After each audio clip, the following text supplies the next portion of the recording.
Somebody might want to mute themselves.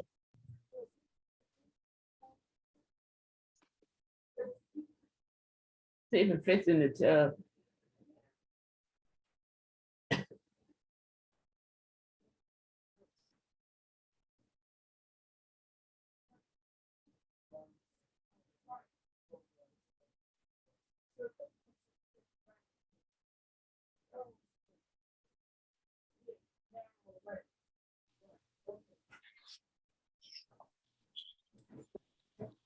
His narrower legs. Oh, okay. Somebody was It's just being talking. recorded. Got it. Good. It would be shower chair. I think this is the lady presenting. It would I hope we can hear be her. nice for it to go in the shower so you can sit in the shower. Yes, it's got narrower legs than the Although I other one. prefer to stand there, but So because the tub, the shower chair is in the way, oh, okay. but I'll take it. Yeah, yes. Trisha Braxton, we can hear your whole conversation. Oh, You might want to mute. okay, thank you.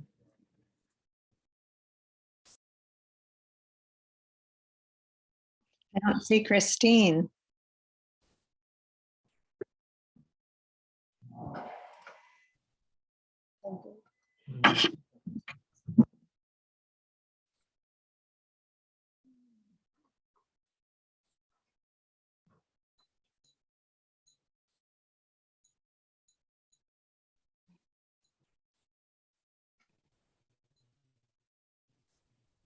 There you are.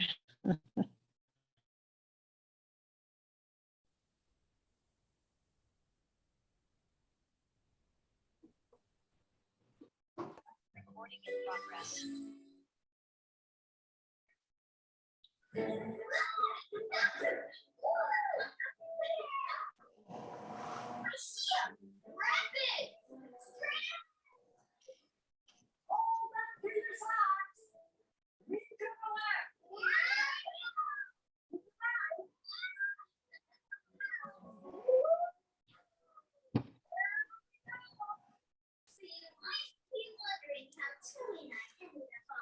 I was waiting for two, so I believe I'm on.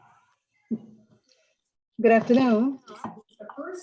This is Christine Taylor Lewis, and on behalf of the Afro-American Historical Association of Fauquier County, I thank you for your support and welcome you to this, our 11th in a series of conversations with family historians and others who will share their genealogy research or provide information related to local African-American history.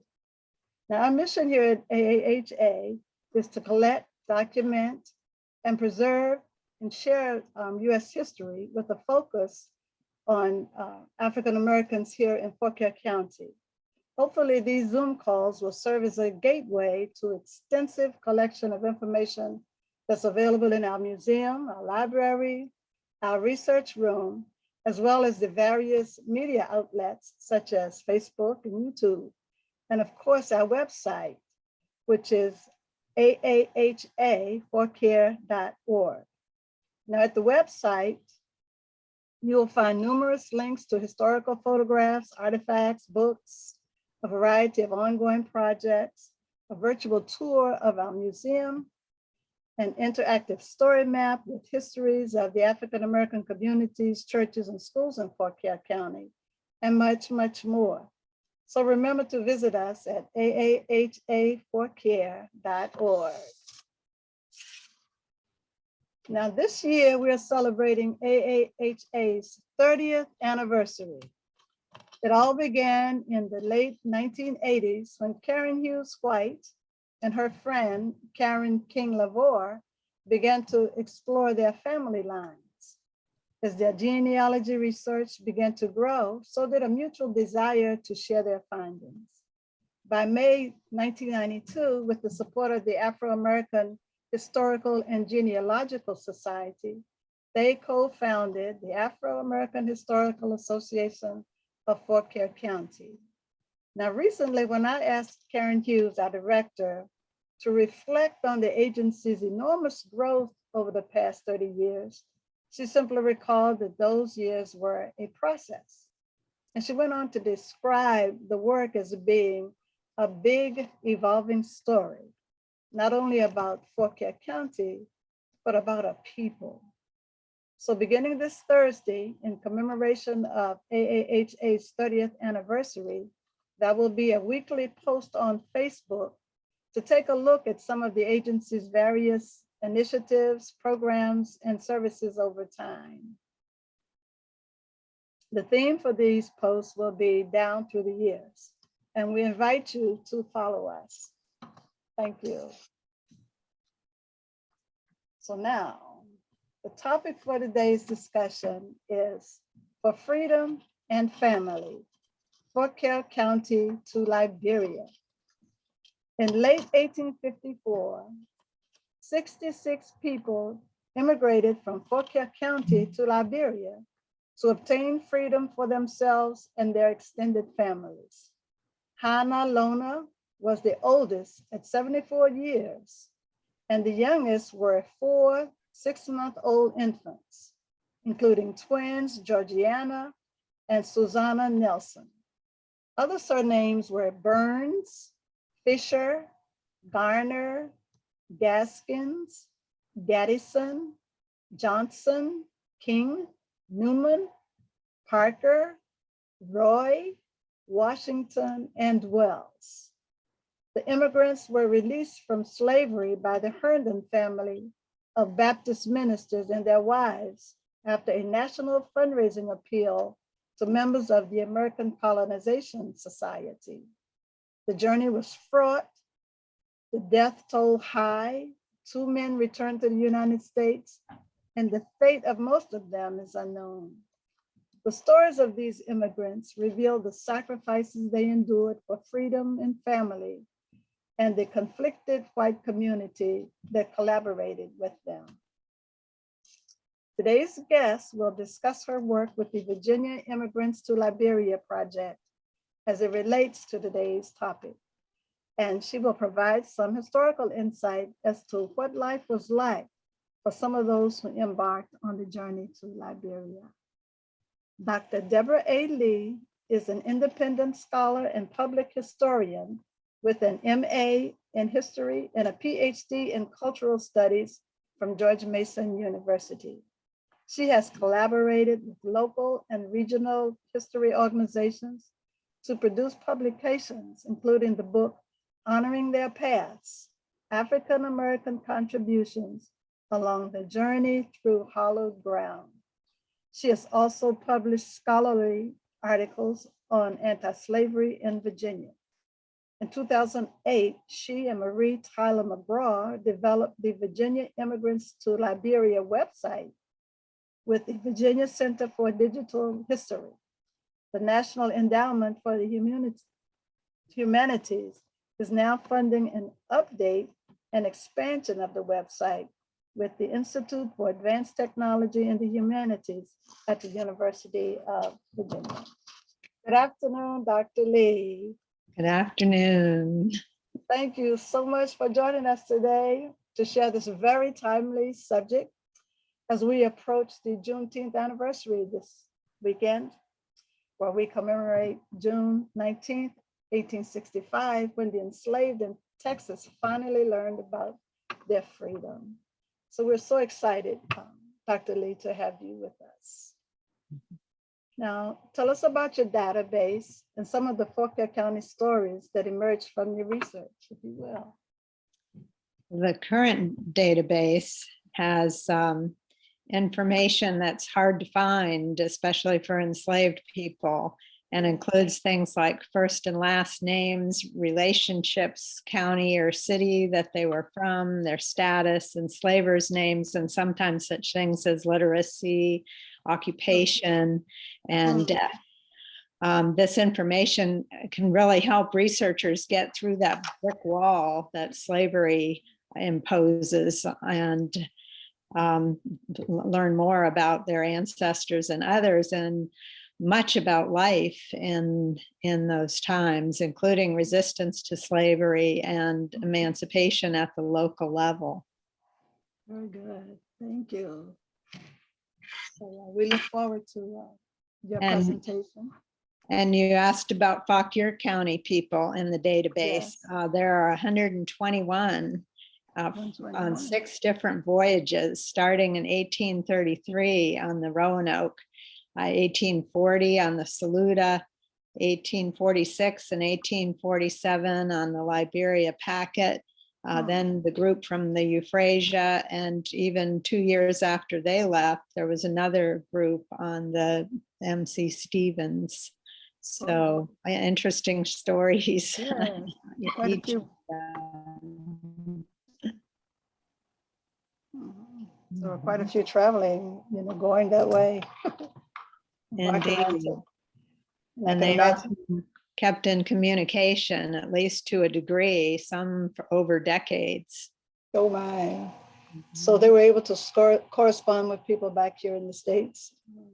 Yes, and those letters are very rare, but there are many more of them than the American Colonization Society records that are quite voluminous by, to, and about the immigrants. Okay.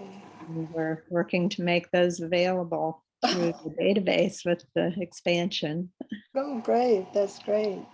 So can you tell us just a little about the American Colonization Society? I will be giving some background in the presentation if you whenever you're ready for me to jump into that. Okay, well, go ahead. Okay. We look will forward. do. Thank you. Okay, thank you. Well, I want to give a quick intro as to what interested me in this topic, how I came to it, and a nod to my dear mentors, Marie Tyler McGraw, who did her dissertation on colonization in Virginia and found herself more and more interested in the immigrants and their stories. So she continued her research there and published this book that I highly recommend for those who want to know more, An African Republic, Black and White Virginians in the Making of Liberia. And Elaine Thompson of Hamilton, who had deep roots in the Black history of the region and ancestors who were very active in the Loudoun County Emancipation Association. And through them, I came to understand how ordinary people, enslaved and free, how they were involved in the long civil rights movement and the way they supported one another and the great love they had for themselves and their community and for creating a better world. And so I've continued in this topic. It's been close to 40 years now. I was shocked to figure that out, but this and related to anti-slavery in Virginia. And when Marie finished her book project, she had all this research and she wanted to make it available to others so that they could learn more. And we talked with Karen Hughes White at AAHA, and she said she would sponsor a grant proposal with Virginia Humanities to fund a database that we hope to put online. And so that was the seed money for that project. I'm very grateful to AAHA for that and the research we did there. And so we did that. Website launched in 2008, and now the expansion is funded by NEH. We're so excited about because it will be so much richer and more complex and able to learn more from that data. And it will link to those letters that I talked about that are so rich in telling about those communities. So this is awesome. Thank you. So on to the story. This scene I love. I first learned about it from Frederick Douglass's newspaper, where it was reprinted from the DC newspaper.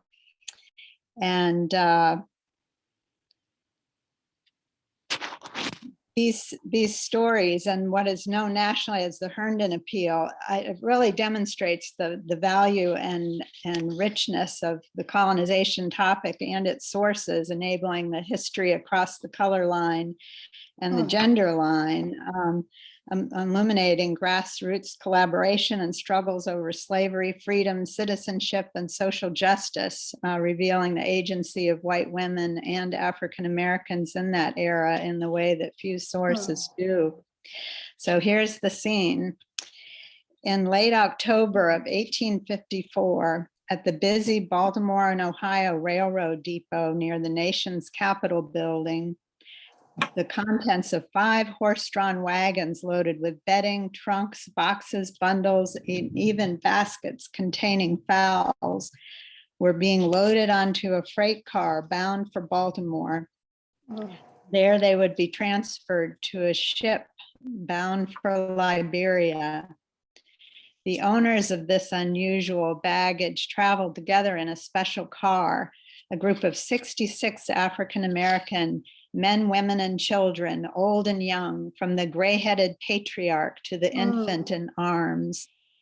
A reporter from the Washington Sentinel observed that they were well-dressed, some of the women in the fashion, as if they were merely on a pleasure trip instead of on the eve of a long and perilous journey to Africa. He observed their spirits were high as they anticipated freedom in the young West African Republic, yet tempered with sadness and regret at all they were leaving behind. Now, why did they choose this route? I consider for a minute the different pathways. If you were enslaved, the different ways you could get freedom. Insurrection was fatal to you and others most often. And manumission was sometimes possible if you had a sympathetic enslaver, and it often involved raising the money that would be your value in the market, which is often very absorbent, and often you could only do one person at a time that way.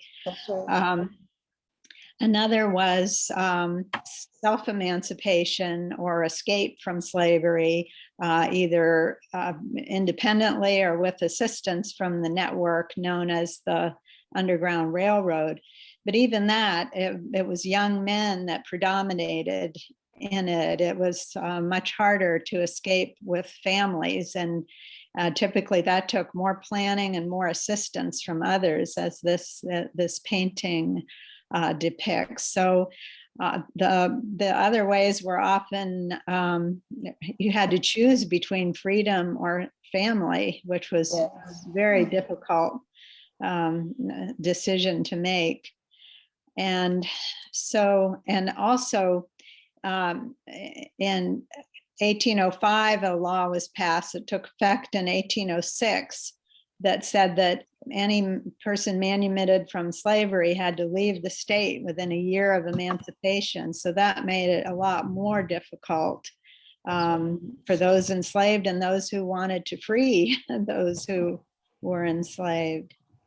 So in 1816, when the American Colonization Society was formed, it offered another alternative to freedom. And it was formed to address the problems of slavery and the growing number of free Blacks who, by their very existence, challenged the slave system and the American political ideals that espoused freedom and equality, yet denied them full citizenship. After the Revolution, everyone thought slavery would die out, but the cotton gin didn't help that cause. And then Gabriel's rebellion actually made it more difficult for anti-slavery activists to campaign against it. But after the War of 1812, there was the era of good feelings, a time of unity and voluntarism. And so people came together again in a way to try to reopen that national discussion on slavery and encourage manumissions and provide an avenue for free Blacks willing to pioneer a new colony. Now, some religious supporters, as those were in this story, hoped that it would redeem the US for the sin of slavery. They thought that it would benefit Africa with Western civilization, commerce, and Christianity, and that it would help to end the, by then illegal, but still continuing slave trade. That's A right. lot of these supporters were so taken with the vision that they weren't so aware of all the contradictions, their own paternalism, racism, and impracticalities of the endeavor. And they also tolerated the contradiction of encompassing members who wanted to end slavery, as well as those hoping to protect it. That's right. But Liberia offered the opportunity in most cases to obtain freedom with family and go to a place where they could live quite free of the pervasive prejudice that limited their opportunities here.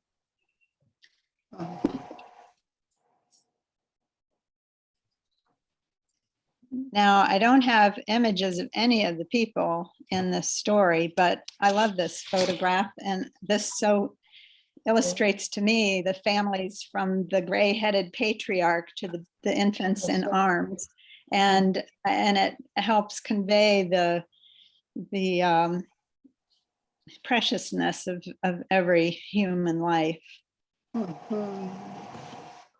Now, here is a ship list printed in the African repository of the people who went. And I guess I can point with my cursor here.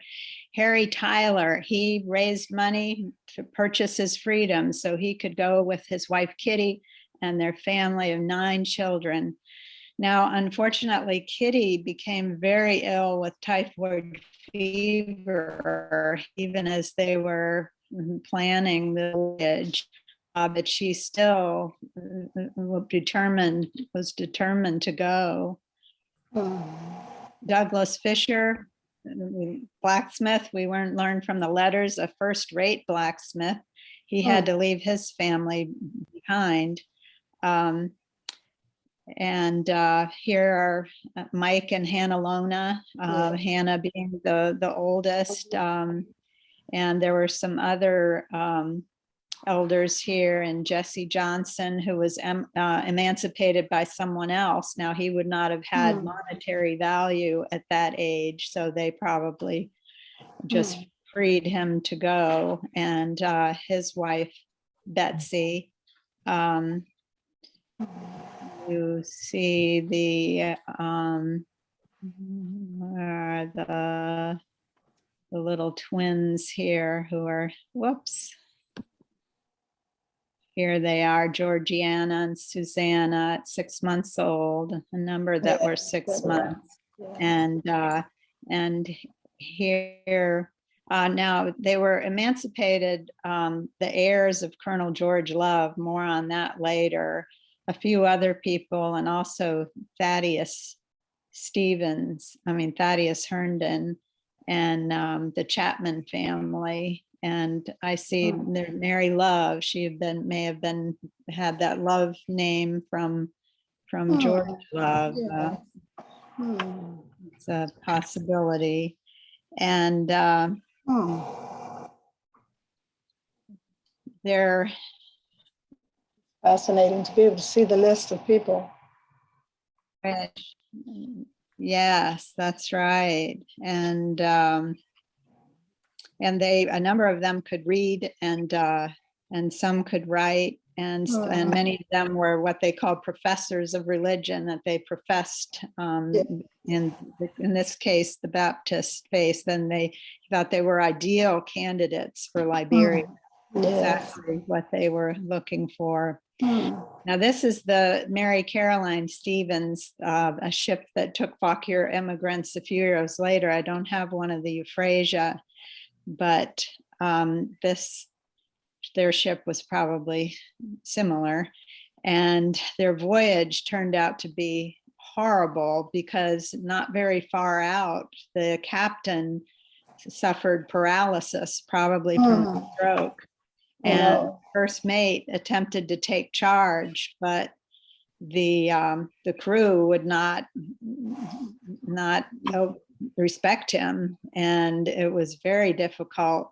They ended up stopping at Cape Verde, these islands off the coast of Africa, but still pretty far off, and they had to get a whole new crew and sail to Liberia, and they landed there the 25th of January, 1855. It took 3 months, which is about twice as long as it usually does. And the death toll was quite high. So here are, I can't remember, but there were some died on the voyage, 3 from the Herndon party, Thomas Garner, Susannah Nelson, one of those twins, and Jesse and Lucy Chapman's daughter, Sarah, who was only 3 years old. 3 others were so weak upon landing that they died soon. 2 of those from Fauquier, including Catherine Tyler, who had the family of 9 children from typhoid, and Betsy Johnson, one of the 68-year-olds who was feeble even on the trip to Baltimore. The doctor there in Liberia wrote he did what he could with them, and on the death of elders such as Johnson, he wrote, "The sole object of sending out such old and decrepit persons was to allow them a free internment among their children," end quote.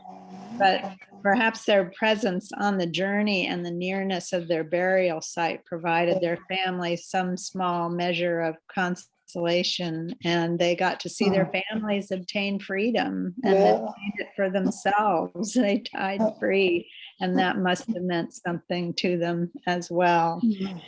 By July, 4 adults and 4 children in his care died, according to the doctor, but he sent an enclosure with casualties from the Euphrasia, but that piece of paper didn't reach them. And Louisa Herndon, who had been, one of those releasing them from slavery, she was just frantic to know. But I don't know yet who they were. So those that did make it and survive in Monrovia, Monrovia was the capital of Liberia, which became independent in 1847. And remember here, so this was 1855. In just 2 years, the U.S. Supreme Court would set forth the Dred Scott decision, basically denying citizenship to people of color. So it there they did enjoy citizenship, and they settled in Millsburg, which was a hilly farming settlement with a Baptist church, a Methodist church with a female academy, and a militia. Now I'm going to head back for the backstory a little bit in Fauquier County, and then move ahead from there. The Love family and the Herndon family were members of Long Branch Baptist Church, which did also have Black members. I haven't looked at their membership rolls to look for specific names among the emigrants, but that would be a good thing to do in the future. And they had, at the time, William Broadus was a progressive minister and into missions, and was controversial in the Baptist church at that time, but he really attracted people to the church. And John Herndon, all his or several of his sons converted to the Baptist church and became ministers. And the fathers, John Herndon and George Love, actually followed in the young men's footsteps, and they joined and became ministers themselves. And other churches were started from this as the sons went off on Yeah. their own to other parts. And but that's where the Baptist and the mission, that sense Yes. of missions came from. And Lot Carey too, being an earlier person in this line that supported Liberia and was there for a time. Now, this story takes place in the Little River Historic District, which is kind of between Rectortown, the Plains, and the Blue Mountain in the northeast corner of Fauquier County. And it's still very, very, very rural and very similar. Now, Cotland was the estate of George Love, but the house has not survived into more recent times. This one in the slide is called Little Cotland. It was built in the 1940s, but they think that one of the chimneys was from the original house. And so George and Mary Love lived there with their only child, dog Louisa, who they very carefully raised and educated, and in the church. And she married one of those Herndon boys, Travers. And George Love, he attributed his sort of, he didn't write about it as anti-slavery sentiment, but when he was young, he had been ill, and Pleasance, someone in the Pleasance family, a Quaker family, had cared for him during that illness. And I suspect that might have planted a seed in him. But he underwent a depression, and kind of before his conversion to Christianity. But he determined he wanted all of his people he held in slavery to be free. And he told his daughter and her husband that, but he did not put it in his will. I learned at AAHA when I looked at it. But he did make his wishes known, and they determined to carry it out for them. And they lived there with Mary, and Mary was on board as well. But they didn't have the money to send that many people to Liberia. And two, not only that, they wanted to outfit them for success so that they would have goods that they needed for their first 6 months there. So they made an appeal through the American Colonization Society to their members, asking for donations to help them become free and take this voyage to Liberia. Many people, and this went out nationally, and many people gave eagerly and wrote their letters of support. But increasingly, Northern abolitionists were saying, no, we don't want to give any more money to buy people's freedom. That's crazy. We advocate immediate, unconditional emancipation. And there was one, John Jay, who was a founder of the New York Anti-Slavery Society and a son of founding father John Jay. He sent $10, but he kind of held his nose as he did it and wrote this letter that says, if this tactic be adopted as a rule of moral action, that no slave is ever to enjoy the fruit of his own labor, the rights of conscience, the perusal of the scripture, and the happiness of the conjugal and parental relations, unless others will pay $60 for his transportation to Africa, then indeed is manumission on a large scale utterly impossible, and slavery is virtually consecrated as a Christian institution. That is powerful. Scathing words, yes. So there was a lot of conflict going on within the white race. How to help those who no longer were enslaved. That's right, locally as well as nationally, yes. And besides Travers Herndon, he had a brother Thaddeus Herndon, who lived on Hungry Run Road, so the Bull Run Mountain Okay. part of the county. And he too, he held a family in slavery that he wanted to also free them, and they wanted to be part of this enterprise as well, the Chapman family. And I was so excited to see those buildings still existed and at the spring house. It was Yes. like I could feel their Mm. presence there. Yes. And it was one of their 3-year-old daughter who would die in the passage, but the others seem to have been okay. Now in the correspondence of the American Colonization Society, as I said, were so rich. Mm. And a couple men came back in May, so January, end of January to the end of May. Here, Douglas Fisher and Madison Gaskins appear in Washington, D.C., and they contacted Louisa Herndon, and it created quite a stir. And Louisa wondered, well, what is their status now that they're back? The reason they had come back was they missed their families. Madison Gaskins said he could be neither useful nor happy there while he was separated from them. And Douglas Fisher hoped to be able to purchase, he was at first rate Blacksmith, so he wanted to raise money here. He couldn't do that there.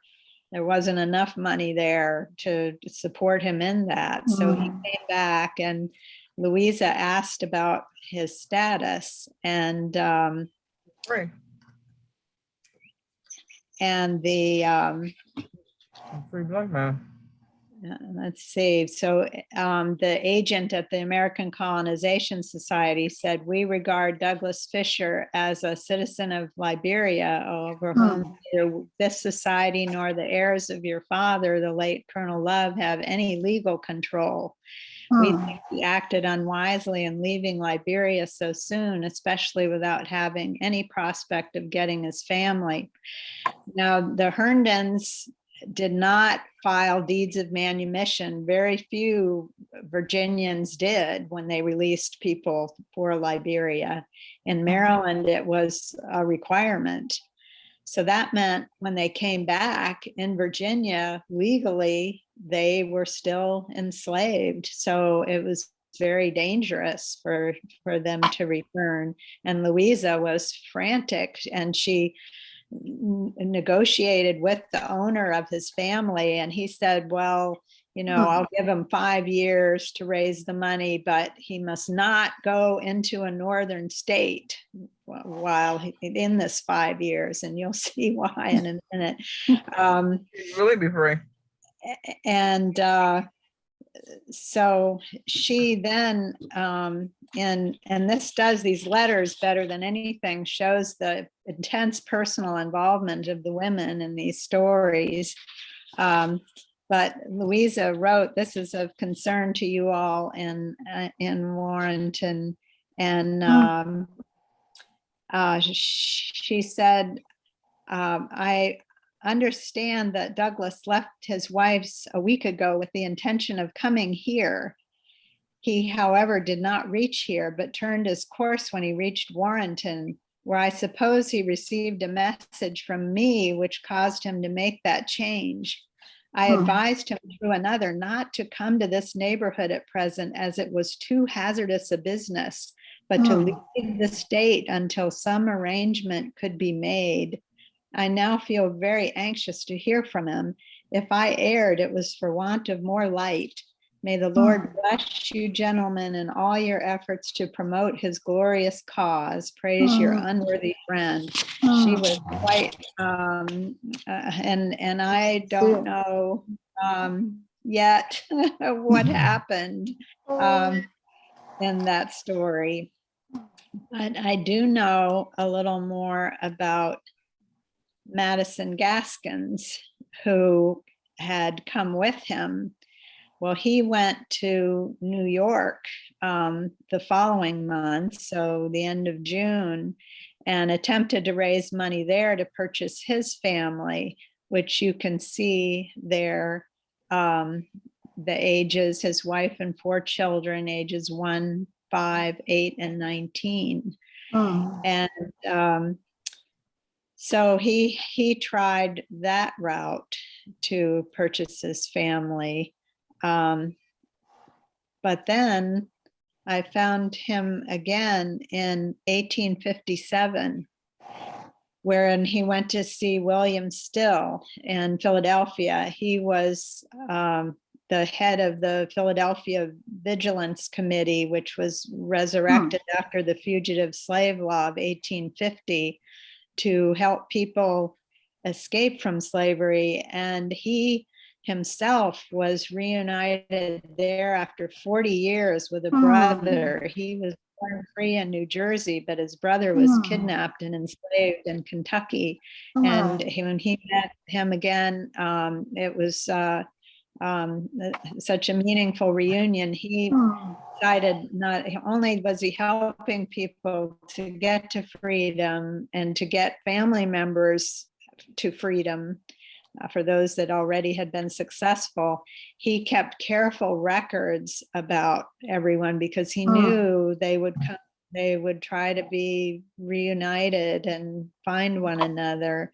Unfortunately, the only journal that survives is Journal C, but he did publish a lot of it in his book on the Underground Railroad. And here we see Madison Gaskins has a wife and 4 children at Middleburg, Loudoun County, held by William Burns.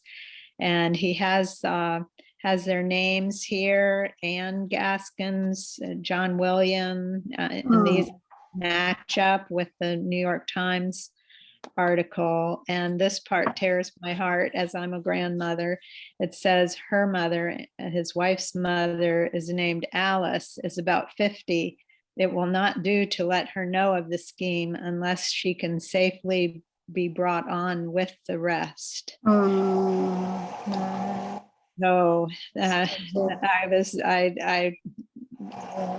It is so touching. What happened next? Oh, I guess. So what happened next with them, I was able to find Madison Gaskins in the 1870 census, living in Washington, D.C., working as a minister. And he had a wife named Rose. So I thought, well, sometimes they change their name, but the age wasn't quite right. But they had a son born in Philadelphia. That would have been about that time when they were there. And then another child after that. And I checked then the 1880 census and found Madison Gaskins with a wife, Roseanne. So Rose and Anne could have been the same. And although she was only 1 year older than she was the year before. So I think maybe she had a thing about wanting her age to be younger, in which case it could well have been this same Anne Gaskins. That's amazing. This is fascinating. And Madison became a minister of Second Baptist Church in Washington, D.C., which is one of the oldest, most notable Black churches, and it came out of 19th Street Baptist Church, also well known. And he was minister for a time, and quite a good one, although he suffered schisms in the church, which was happening at that time. So, and it was nice to learn more about him. The further fates of those in Liberia are not known, but their story leaves a legacy for those seeking to understand slavery and the collective action it took to undermine and end it. So these rich, underused APS sources open a door, not just no, a window in grassroots experiences of Black and white Virginians struggling with issues of slavery, freedom, equality, citizenship, social justice, and basic human rights from local Fauquier to the international level.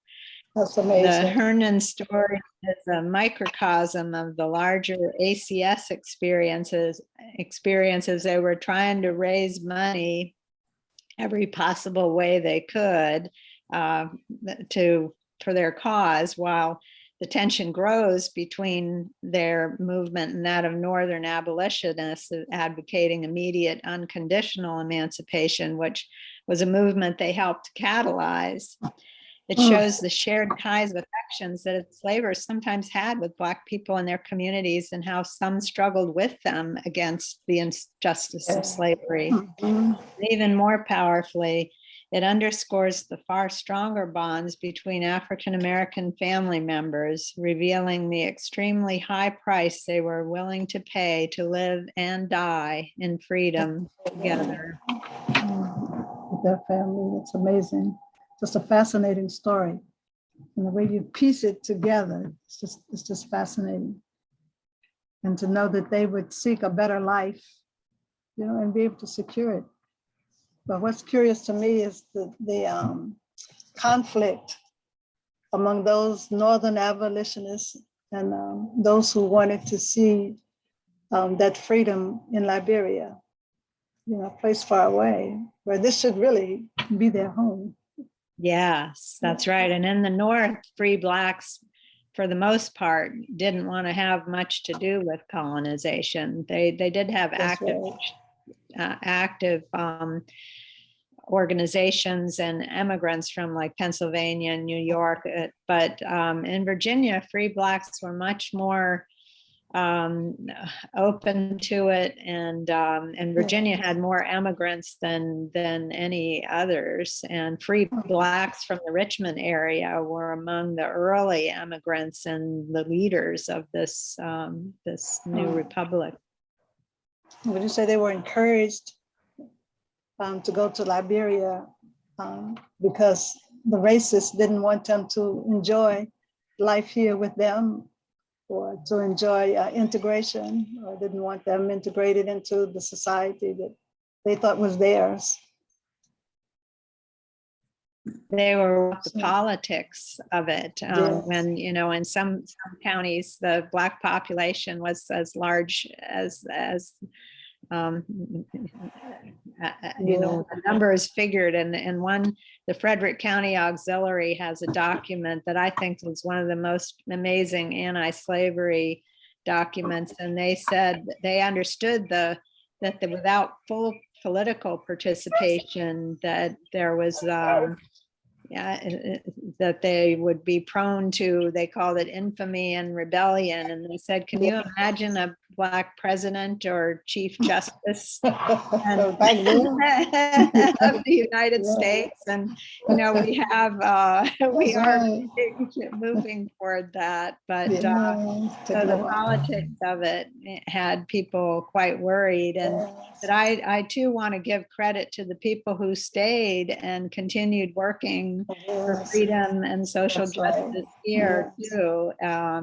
And to, you know, those were their homes and places they had built and contributed to, and had as much a right to be there as others. So, but it took all kinds, those who did escape to the north and west, and the many forms. And there were people who settled in Liberia and stayed there and enjoyed Yes, and wrote back and said, oh, you don't know what freedom is there. That's right. So, let me tell you a real quick tap. First thing they usually do is establish their churches. You know, that's when I think about Lot Kelly, and his mission work there. Establish their churches and build their communities and their schools, just as we do here. Our history tells us here. It's a fascinating story. Thank you so much for sharing it with us. Yes, and at the What's beginning, up? I meant to thank you and Jerry and Yes. Karen Hughes White and AAHA, and to say how excited I am too to present to people who may have ties, may have Yes, indeed, and all to these names. Yes. people and places. So thank you so much for all your work. Yes, thank you. So we see one question in the chat room. Our own Angela Davidson is asking, have you had opportunity to speak with descendants currently living in Liberia? We have, to Hola. some degree, yes. Well, we have had contact with some who have were refugees from Liberia's civil war, you know, Okay. which was brought on, From their you civil know, war. by the same. Yes, that's right. And they, there was also the Baptist man working on his doctorate who was head of Rick's Institute, which was the school that was started by one Moses Ricks, who was an immigrant way back, who became quite wealthy through his coffee plantations, but he was having trouble getting sources where he was, and we were able to find things and get them to him and shared back and forth. But still, the religion and the churches, the schools that they start are remain important there. And Rick's Institute offers a free education now after the Civil Wars to students. So, and there have been others, and people contact us too that are researching their family history. There's much more sources here in the US than there are in Liberia, in part because of the climate there and keeping records and the civil wars. So they periodically ask us, and yeah, one man who has visited some of the sites. There's a man who's a dentist who's a descendant of enslaved people at Anfield, and he went there, and it was a very moving experience for him. That's beautiful. That's wonderful. Another question comes from Joseph Roby. Is there a known connection between Madison Gaskins and his family and the Willisville Gaskins? I would imagine so. I don't know of one directly, but I strongly suspect so. Yeah, there was a Anna Gaskins who taught at the school there. I've thought about her and wondered if it's related. There was also a Gaskins, I can't remember his first name now. I do have his photograph, who lived in Winchester and went west and was an active Underground Railroad activist. And I've wondered too, but I suspect that there are connections, because even though these went to Liberia and didn't come back, they still left more extended family members here. Right, yes. And Gaskins is a very common name here in Fauquier County. Yeah, and Loudon. Yes, right. So from Miran Billick, how safe was it to return to Liberia? I understand slavery and slave trading was practiced in West Africa at this time. The slave trade was still going on, but Liberia also actually did quite a bit to help stem that tide. They were not, I would say, in danger of enslavement in going there.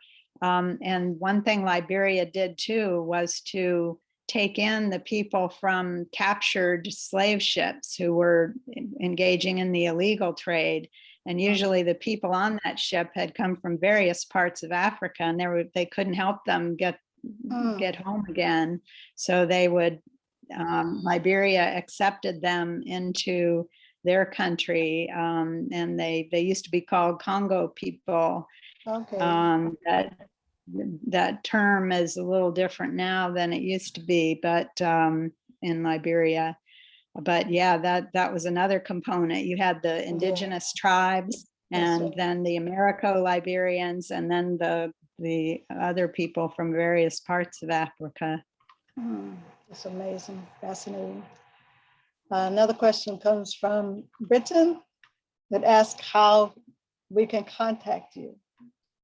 Oh, my email address is Deborah A. Lee. That's DEBORAHALEE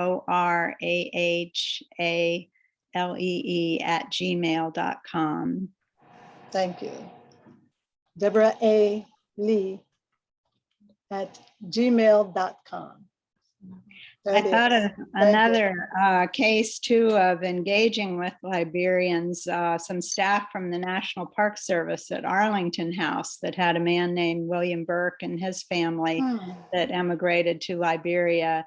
And they got a grant to travel to Liberia, and we helped them with contacts there because they wanted to find descendants and learn more about their lives there. So they traveled there and met with them, and it was a very moving experience for everyone. I would imagine. I would imagine so. Can you put her Dr. Lee's email address in the chat? It is in the chat. It's there.